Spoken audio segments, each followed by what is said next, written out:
What's up everyone? Welcome back again to my YouTube channel. So paano nga ba magkaroon ng team building? At ano ang kahalagahan nito? So kung bago ka sa aking YouTube channel, please subscribe. Please. Okay? Para pumaabot natin yung 100k subscriber. Okay? Para pag na-reach po natin yung 100k subscriber bago matapos itong taon na to, ay magpapag-giveaway po tayo. Okay?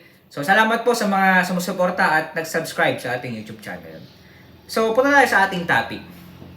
Paano nga ba magkaroon ng team building sa ating negosyo? O para sa ating negosyo? Itong team building, makakatulong ito para sa paglago ng ating negosyo. Para ma-encourage natin yung mga empleyado natin. Para mailabas yung mga idea, ano yung dapat gawin, ano yung hindi dapat gawin, ano yung makakatulong sa negosyo natin. Siyempre, ikaw pa rin naman yung last decision.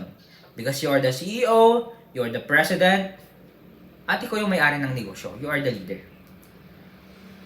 That time pala, kung makita nyo yung thumbnail, okay, bago nyo i-click tong video na to, birthday, okay, ng isang agent natin.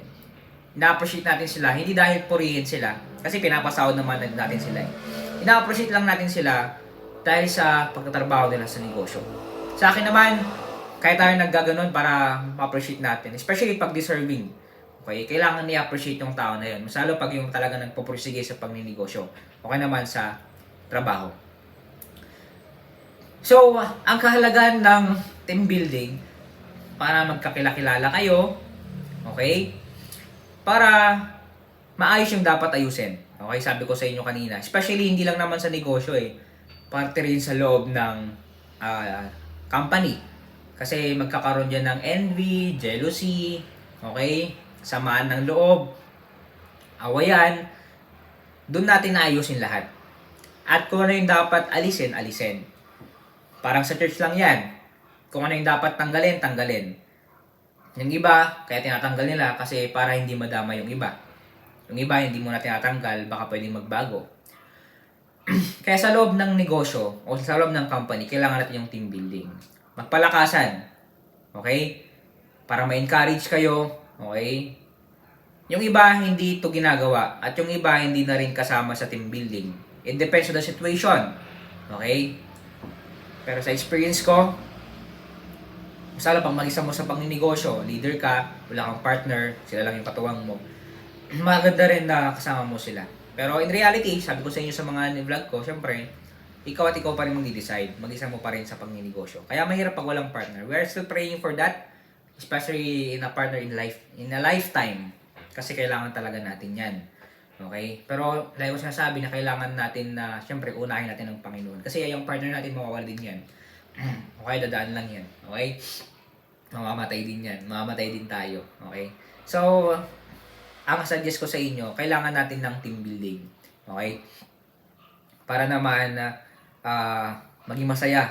Okay? Pasayin natin yung mga empleyado natin. Kasi pwedeng stressful yung mga yan. Kung hindi nyo kayang sumama, okay? Bigyan nyo sila ng pang team building.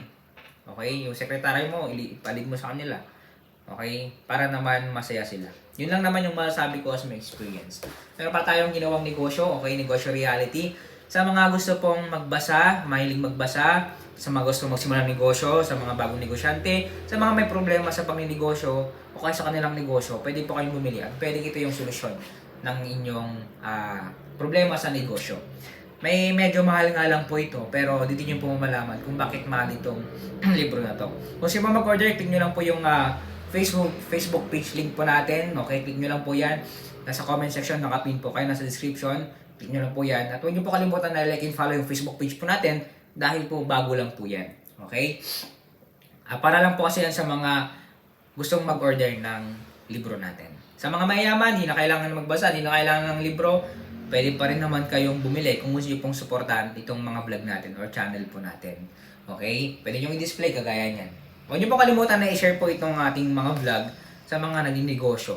Okay? Sa mga gustong maging negosyo. Okay naman, may problema sa negosyo. Dahil ang goal itong vlog na to, para po magkaroon kayo ng idea, okay, matulungan po kayo, hindi sa matulungan, okay, para lang meron kayong makita, okay, ano yung perspective ko, ano yung naging experience ko. Dito muna tayo, okay, ingat-ingat po tayong lahat, God bless po sa mga businesses nyo po, and see you in my next vlog. Bye-bye po.